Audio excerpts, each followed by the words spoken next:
Hey folks, it's August, and so I wanted to do a bit of an August gardens update for you all. In case you're new here to my channel, my name is Debbie Wombolt, aka Minnie of Minnie's Soaps. And here on my little postage stamp lot in rural Nova Scotia, I grow a lot of the ingredients that I use in my soap and in my teas and in my products. So I do like to do a little bit of garden updates and that type of thing, just to show you guys what happens here in the summer and in the winter and in the fall, and how I come by a lot of the ingredients that I use in my products. I pride myself on being eco-friendly, and I pride myself on growing and using a lot of my own ingredients. So let's get started. Right now I'm on my front deck, and that's usually where I end up starting. So usually on the front deck I have a lot of herbs. So I'm going to turn the camera around and you guys will be able to see my herbs in my gardens. So starting up here, that's where I was sitting just a few minutes ago. This is Tulsi, and it is also known as holy basil. It's something new that I'm growing this year with the sponsorship of the Queen's Florist, to make some products from it. Tulsi is a basil. Excuse me.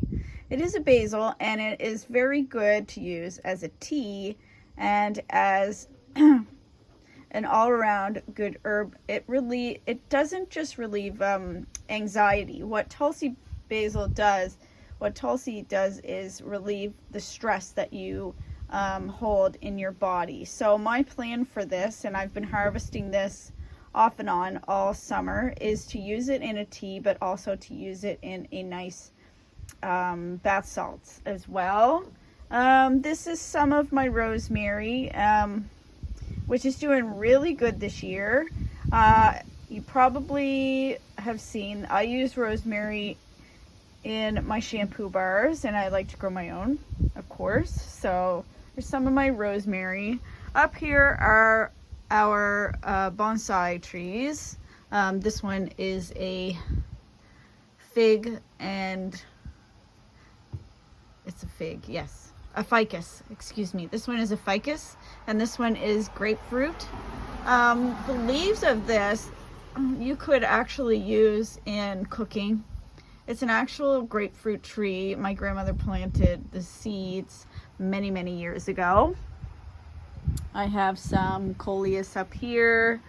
Over here, before I get to those, is some sage that I'm growing this year, and I have plans to use this sage. I like using sage in my soaps, but I'm also thinking of using it in a shampoo bar.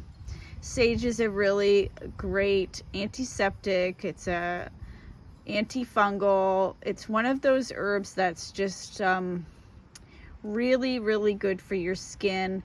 It's really good for your hair, and it smells great. There's a lot of traffic today. Sorry about that if you can hear that. There's more of my rosemary here and some more here. This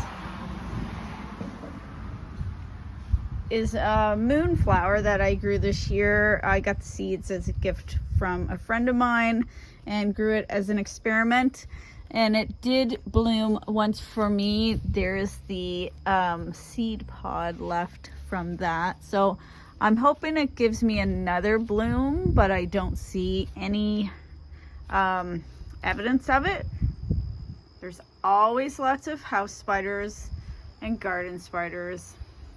More coleus. Again, these were a gift from a friend of mine. This is my new addition. This is a voodoo lily. The blooms that come out from these, they're bulbs, smell really nice at first, and then they start to smell like death.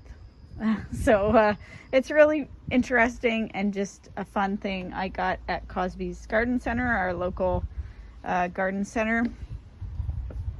And I have another variety of sage here that I'm growing. These are just some welcome pots that I put together. Over here I have thyme growing, and I have two varieties, English thyme and lemon. And these will be used in tea for sore throats. Over here is my lemon verbena. I use that in my dishwashing bars. And I have more, just some welcome pots here. This is euonymus. These are my tomato plants, which are doing exceptionally good this year. As you can see, there is Gardener's Delight, which is this one. Yum, I'll be eating that. And Pink Princess, which is this one. And you can see the tomatoes on the Pink Princess are more pink colored. The Gardener's Delight is bred to be sweeter, to get more people to eat tomatoes, which you don't have to convince me. Here I have nasturtiums growing, and I've been harvesting those all summer. I'll be using those in a tea if they wind up tasting good. It's kind of an experiment. There's some more tomatoes. More of my tomatoes here. I already picked some of these this morning, and they're just ripening fast and furious. You can see the Pink Princess ones are more pink and lighter in color. This is my OG patch of lavender. So it's my original patch that I put in. I bought this at a church sale in Milton many years ago, and it was just a tiny little plant. And this is what it's grown into now. And of course, there's some mint mixed in there. If you plant mint, it's going to be everywhere, but that's fine with me because I use my mint as well. This is part of our water catchment and water conservation efforts. We contain and we keep all of the water that comes from our heat pumps, and we use that for watering. This used to be where I would keep all of my mint. So there's still mint in here. My sword lilies, I really am a big fan of these. I just love them, and the hummingbirds do too. I love planting lilies. They're easy to look after. So yeah, I still have lots of mint in here, and I kind of let it just go to flower here in this garden. I use some of it, but I kind of let it go. This year I've had a huge problem with the Japanese beetles, as everybody is, but these are my white roses, and I often use those petals in my products. I do not use the rose petals in my tea. I don't find they retain much flavor.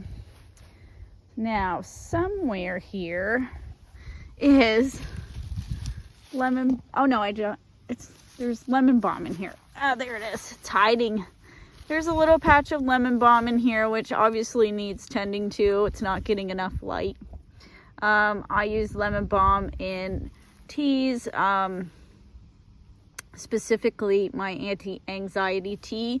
Lemon balm is very good for taking down inflammation in your gut and helping with anxiety. So there's some more lemon balm over here. Like I say, I've been harvesting this all summer. I have broadleaf plantain growing in here. Chives I use to make a chive tea, but as you can see, and the chive tea goes on my plants as a pest repellent. In case you're, interested in that, you just add your chives to water, and then you kind of let it steep for a little bit. You don't need hot water. You just need to let the oils of the chives come out, and then you spray your plants. what's left of my Swiss chard. And over here are my zucchinis. My golden zucchinis started off doing really well. And then we got blossom end rot. And now we are dealing with beetles. So they just didn't do well. I'm hoping to maybe get, you know, 1 or 2 more from them, but it's really not looking good. Of course, more tomatoes. I'm just gonna do this and then we'll go around in a circle back to the front garden. More tomatoes here. I lost my cucumbers. I had really nice cucumber plants. They didn't make it. I lost them to just the fact that we've had way too much rain for container gardening this year. Here is some promising zucchinis. I'm hoping that they make it. There's some over there on that one as well. These are hydrangeas, which just went absolutely wild this year. So we're going to have to think about what to do next year. These are our potatoes, and we put them here thinking they would be okay because my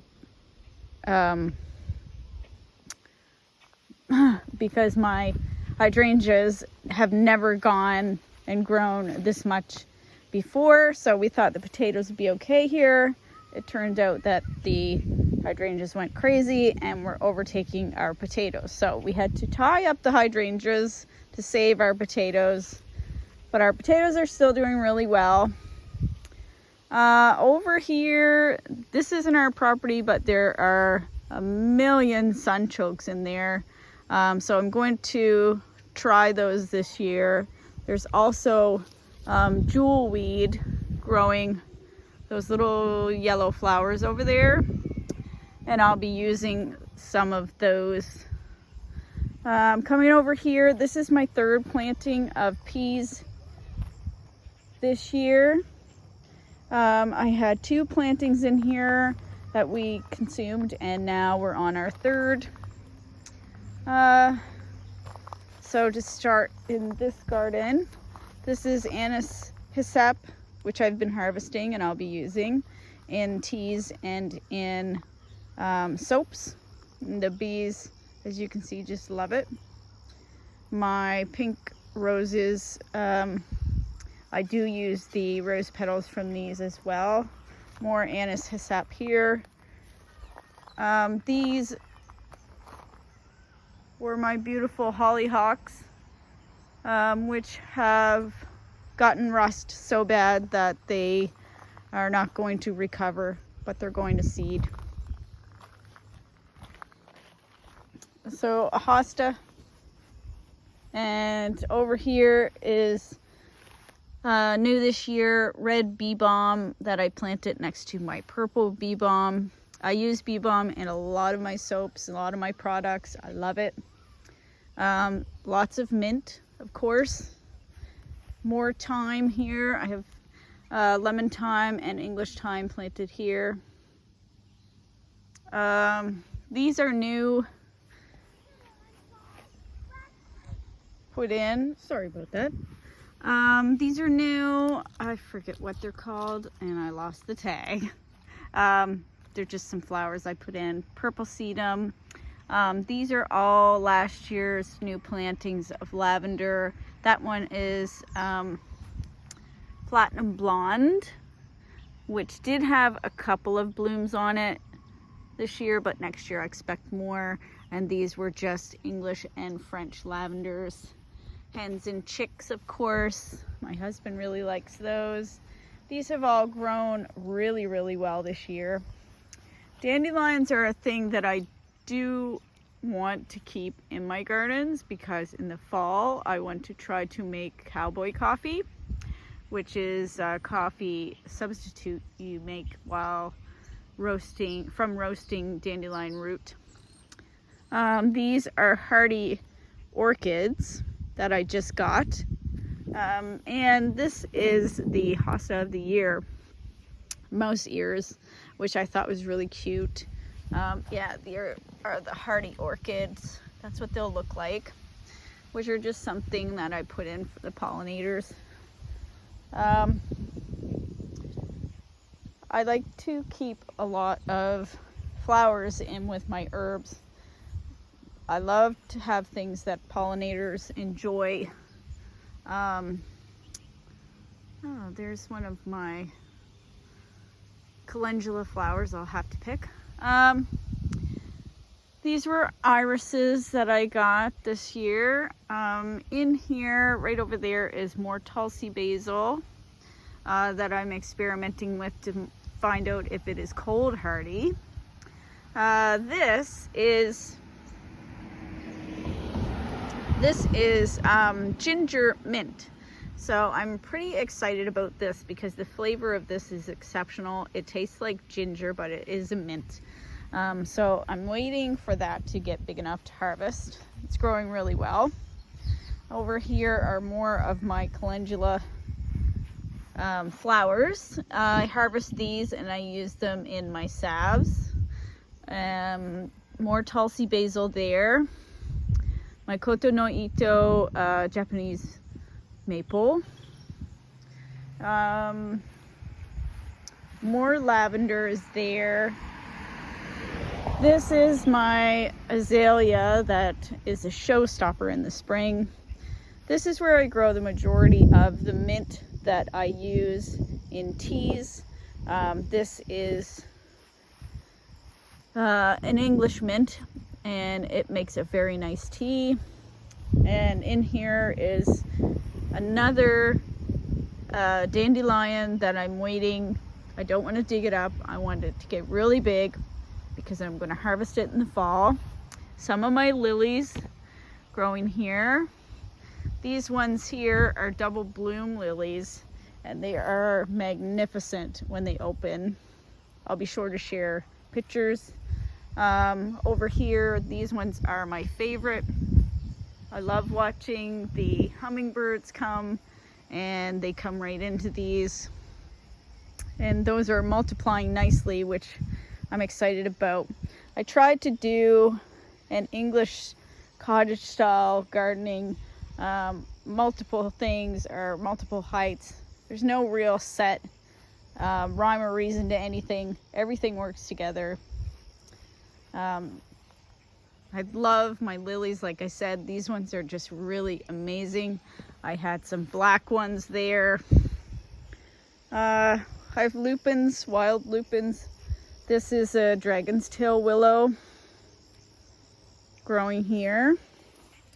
And if we come back this way, this is my, what I call the front garden. Our Japanese maple is a centerpiece. Over here is the cranesbill or wild geranium, and an azalea, which all did really well this year. Daylilies. This is my chamomile patches, and I harvest these daily. These will be going into tea. I use them in teas, and I use them in a lot of my products. I have strawberry mint here. In there you can see the smaller leaf mint, and some I call cat mint or apple mint here, and that goes into more products than tea. It doesn't retain a real good flavor for tea, so, but there's more strawberry mint growing here. All of that's used. More chamomile growing here. All of these are yet to open and be harvested. This is creeping thyme, which I just liked for a pollinator favorite. These were tiger lilies. I have golden oregano here. And this is winter savory, which is a really nice herb I like to use for cooking.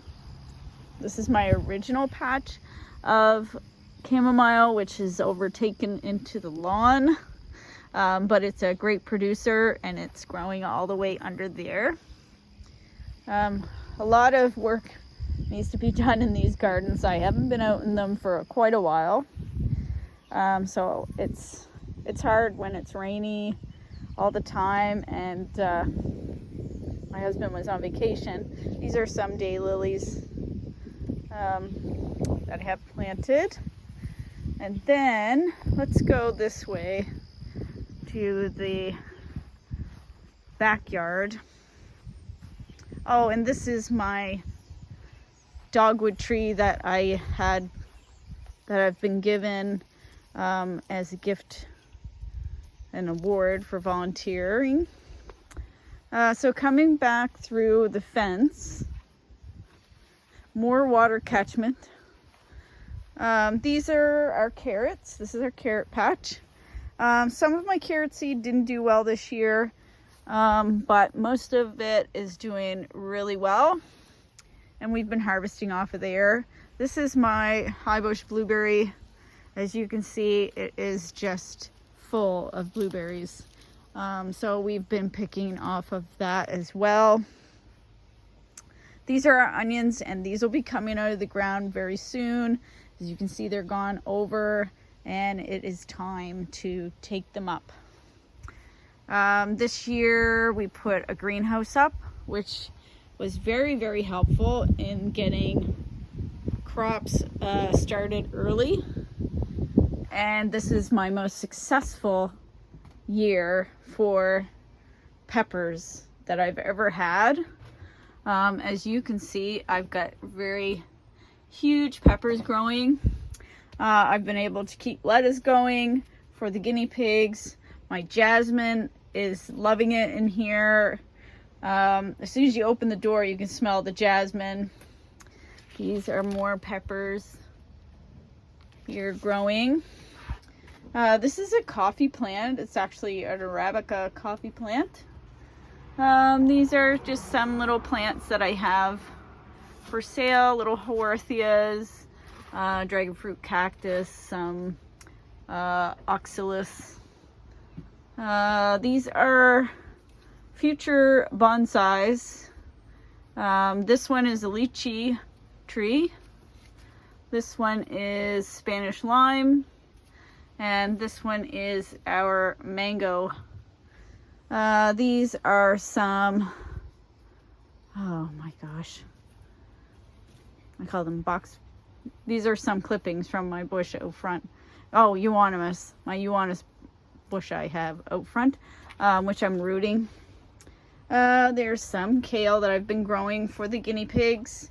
It's a bit of a mess in here right now. There's more peppers. As you can see, my peppers are just really growing this year. These ones. This over here is lemongrass, and I have never been able to keep my lemongrass growing well to be able to harvest until I figured to put it here in the greenhouse. Lemongrass apparently doesn't like wind. When the wind is strong, it breaks the leaves, and the lemongrass doesn't like that and doesn't grow. So it looks like I'll be able to harvest a few stalks for in teas this year. And this is a volunteer tomato that grew for some reason. Who knows? Yeah, lots of pots and just craziness in here. It's just a mess. I feel so behind on things. These are some strawberry runners that I cut off my strawberry plant that I have hanging out front. And that strawberry plant was a gift from a good friend of mine. So I'm hoping to get some of these going to plant them up on our other property. And they look like they're doing pretty well, actually. So coming out here around the greenhouse, this is more of our water catchment. These are both full to the brim. As you can see right now, they're full to the top. Our rain barrels. Normally here we have a big problem with drought, and so far this summer we haven't. It's August and we have an abundance of water. More nasturtiums that I've been saving and drying. I'm gonna try a tea, like I said. This is willow and wisteria, the sisters. Willow and wisteria leans on willow. And coming over here is my mock orange bush, which just went crazy this year. And a rhododendron, a snow bush is what I call it, but I'm not sure the real name of this. It gets little white flowers on it that smell fantastic. These are a purple flower, I can't remember. This is a bird's paradise here. This is always full of birds. That's not our property, but the deer are always in there. And coming over here, this way, is my bee house, which I have several mason bees in here. And then if we come this way, this is where the kids play, where everything just happens. This is my biggest patch of lemon balm, which I harvested off of not too long ago. That's why it kind of looks sparse. I cut it way back. Some of my clematis, and they're still blooming. This year was the best year I've ever seen for clematis. This is my honeysuckle bush, and I am using these honeysuckle blooms in a lip balm, and it had stopped blooming, but now again it is blooming. So I'll be harvesting these, I'm drying them and using them in a lip balm. More potatoes are here. These ones aren't doing as good as the other ones. They have poor soil, and that's why. So watch out, Sophie. Coming through here, out this way is the other side of our house. My peonies, they did really well this year, but the rain really hindered them quite a bit. This is California sage brush, and it smells fantastic. I just have not, or wormwood as other people call it, haven't figured out how to capture that and use it yet. A butterfly bush, and over here I have some yucca planted that was gifted to me. That's coming up, so I'm pretty excited because it didn't look very good. Again, everything needs work. Weeding, clipping, it's all behind. These are some new hostas that I put in this year. And this is our chestnut tree. And then we're back around to the front. My sign.